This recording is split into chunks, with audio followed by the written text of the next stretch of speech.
और सारे के सारे हम तो भाई अपने आप को मान चुके कि अब हम हिंदू नहीं रहे, हमें हिंदू धर्म से निष्कासित कर दिया गया है। तो हमारा दूसरा भाई इन्होंने ये युद्ध की घोषणा कर दी है और ये कह दिया है कि भैया जाटो तुम हिंदू धर्म का हिस्सा हो नहीं। और हमने ये कह दिया है बहुत बहुत धन्यवाद, हम मान गए आपकी बात को कि हम हिंदू धर्म का हिस्सा नहीं है। हम जो हिंदू जाट तथाकथित ये कहते हैं हम जाट हैं, हम सिख जाट भी हैं, हम मुसलमान में भी हैं, हम हिंदू में भी हैं। पहले हम जाट हैं। और अगर आप ये कहते हो कि 35 ग्राम आप खुद ही तोड़ रहे हो, खुद ही काट रहे हो और खुद ही बांट रहे हो, तो हम कहते हैं कि भैया ठीक है, हमने हिंदू धर्म का हम हिस्सा नहीं है, जो हिंदुओं में जाट है कम से कम। तो अब पहला जो है रेस के रूप में अपने आप। बहुत बहुत धन्यवाद जी आपका। पुष्पेंद्र जी।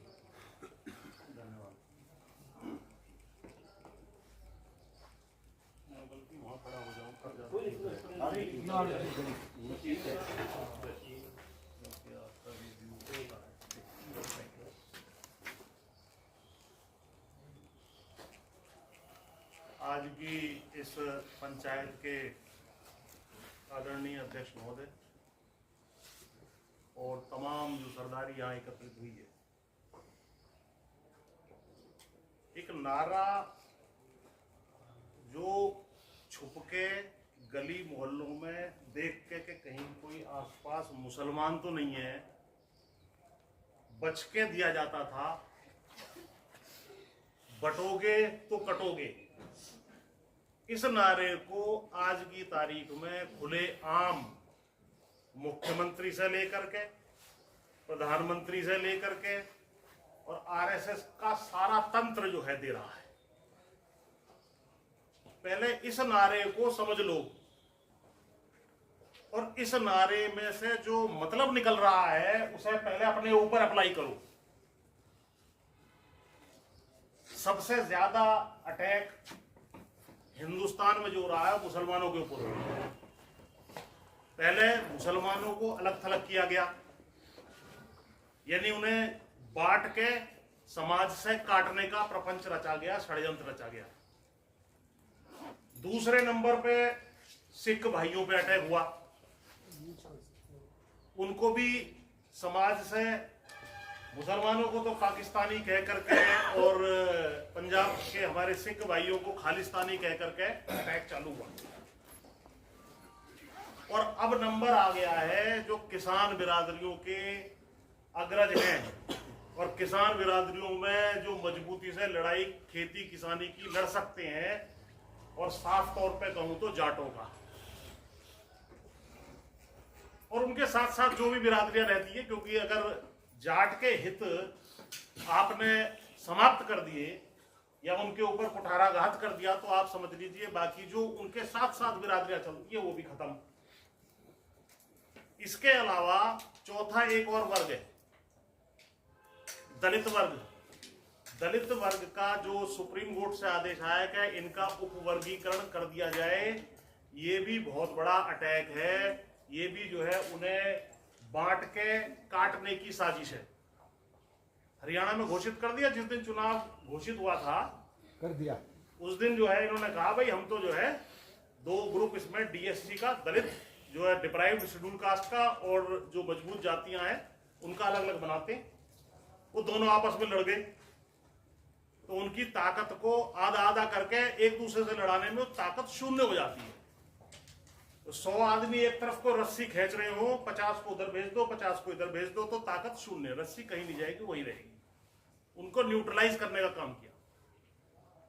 तो अब हम बटोगे तो कटोगे के नारे को उल्टा करते हैं, ना तो बटो ना कटो, इस पर आना पड़ेगा।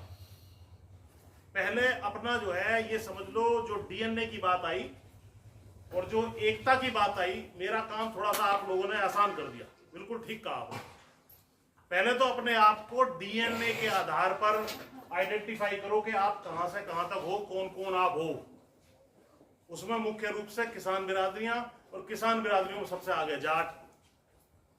डीएनए ऐसी चीज है, बाकी चीजें आपने कपड़े क्या प्रोफेशन आपका है, क्या आप करते हैं, कौन से देश में रहते हैं, कौन सा आपका धर्म है, ये आपने बाद में अपनाए। पहले आपका डीएनए है। डीएनए ना तो बदल सकता है और ना ही उसे कोई छीन सकता है। तो आप ये समझ लें कि आप जो जाट बिरादरी है वो कहां से कहां तक यहाँ जो है बसी हुई है, कौन कौन इलाके उसके हैं। यानी कि मैंने 3R की थ्योरी दी है और एक जो है लेख लिखा है, उसको मैं जो है प्रचारित भी करूंगा, इसमें बताऊंगा भी उसके बारे में।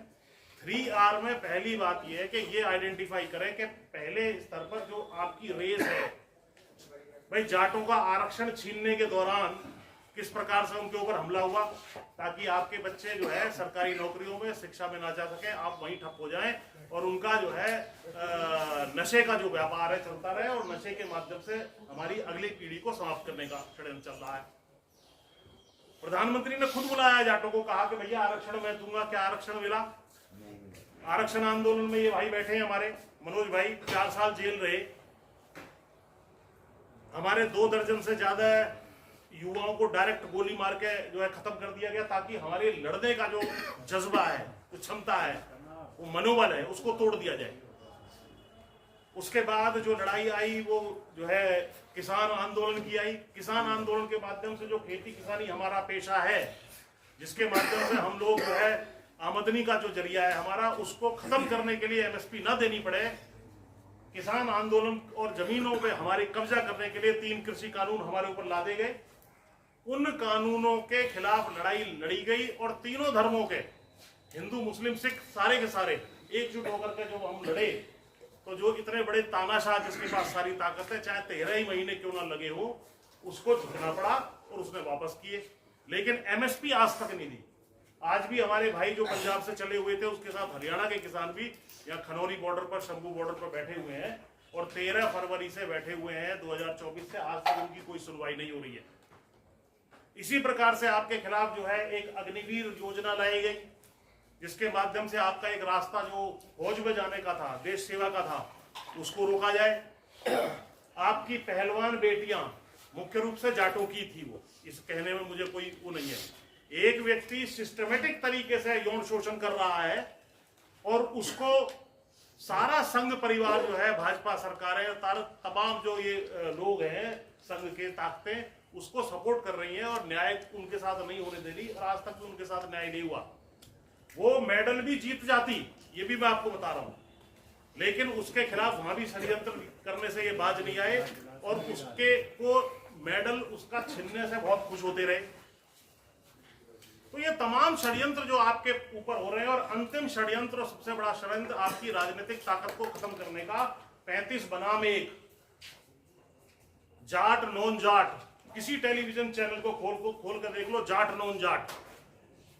ऐसा लग रहा है कि इन्होंने ये युद्ध की घोषणा कर दी है और ये कह दिया है कि भैया जाटो, तुम हिंदू धर्म का हिस्सा हो नहीं।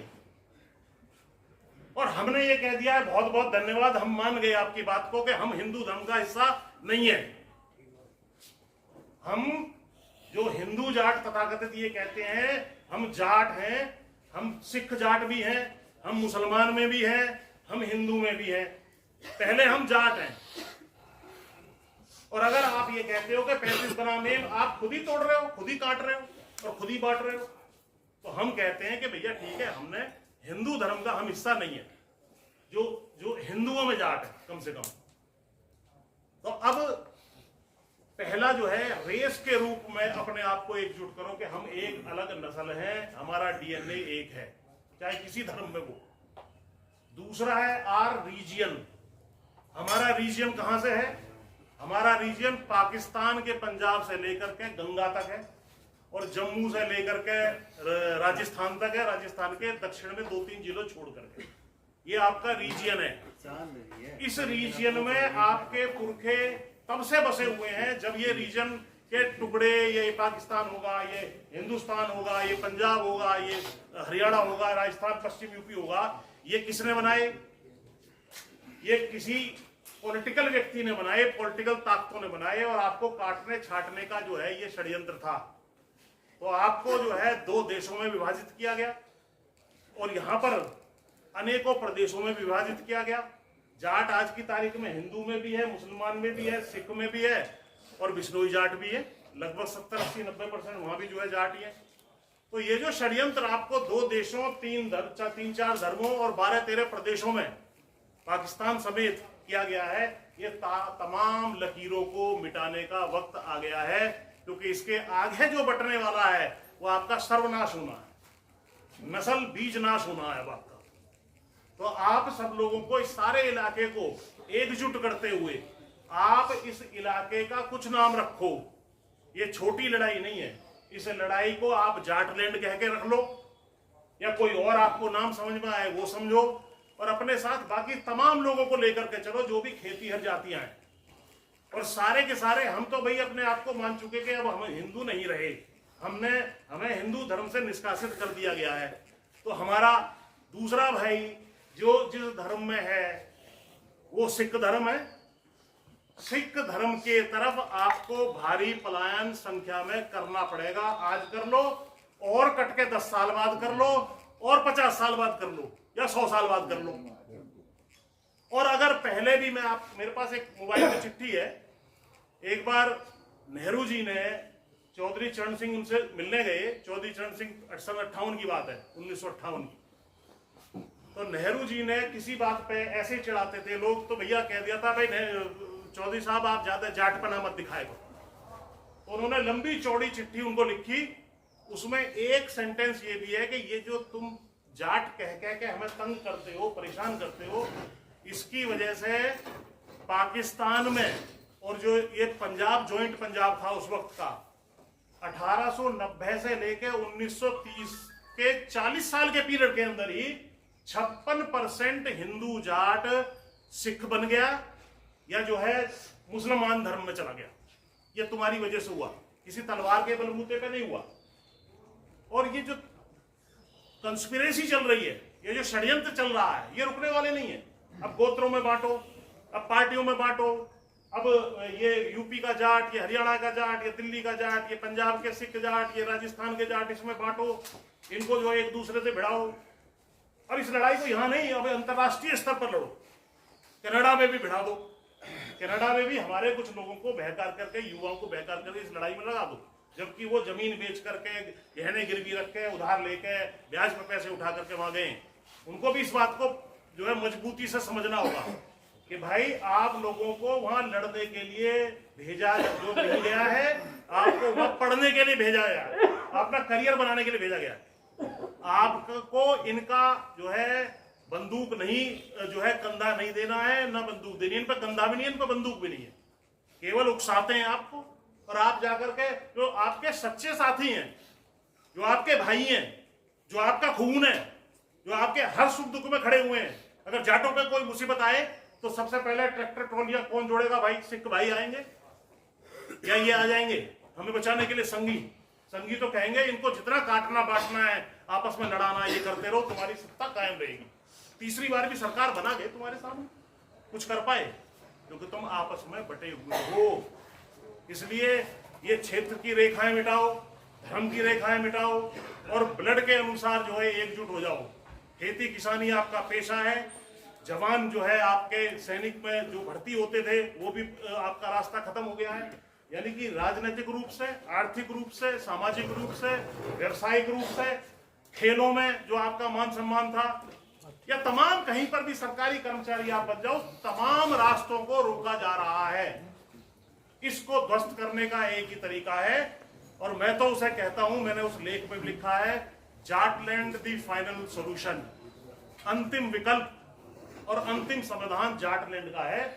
जाटलैंड के युद्ध को शुरू कर दो और धीरे धीरे सारे सिख धर्म की तरफ जो है पलायन कर दो। सिखों से और जो निशान साहिब है उसके सामने संघ का भूत भी नाचता है, भूत भागता है। और मैं बता दूं, परसों मुझे इसी विषय पे बोलने के लिए वहां इंडिया इस्लामिक सेंटर में बुलाया गया था 7 तारीख को। तो पहले मैं वैसे ज्यादा मंदिर में कहीं कभी जाता आता नहीं हूं, लेकिन मैं बंगला साहिब गुरुद्वारे गया, वहां से मैंने जो है निशान साहिब खरीदा वहां एक, और उसको लेकर के मैंने वहां दिखा दिया। मतलब भाई अब हम लोग क्योंकि हिंदू धर्म के जाटों को आपने निष्कासित कर दिया है, 35-1 की आपने बात कर दी है, जाट नॉन जाट कर दिया है, तो इसका मतलब आप हमें अपना साथी नहीं मान रहे। हम भी कह रहे बहुत बहुत धन्यवाद, राम राम, तुम्हें से राम राम कर रहे हैं अब हम, और अब हम अपने असली खून, अपने असली धर्म की तरफ पलायन करेंगे। तो वो मैंने वहां दिखा दिया। वहां जो है तमाम लोगों ने उस चीज को बड़ा अप्रिशिएट किया कि ये ठीक है। और ये चीज भी मुसलमानों में जा चुकी कि भैया आपको इस इलाके में कोई आपकी रक्षा कर सकता है तो वो जाट ही कर सके, और तुम्हारी रक्षा भी कोई नहीं कर सकता। और हिंदुत्व का जो प्रोजेक्ट इनका पूरे देश में चल रहा है, यहां पर जाट गैर जाट, जाटलैंड के अंदर यूपी बिहार में यादव गैर यादव, महाराष्ट्र में जो है मराठे गैर मराठे, गुजरात में पटेल गैर पटेल, इस सारे का एक ही तरीके से लड़ाई कर सकते हो।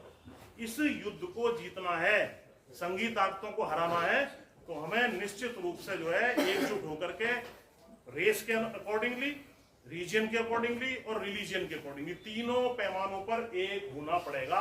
उसके अलावा कोई रास्ता अब आपके पास नहीं बचा है। अपनी नस्ल को बचाना है तो एकता करनी पड़ेगी। बहुत बहुत धन्यवाद।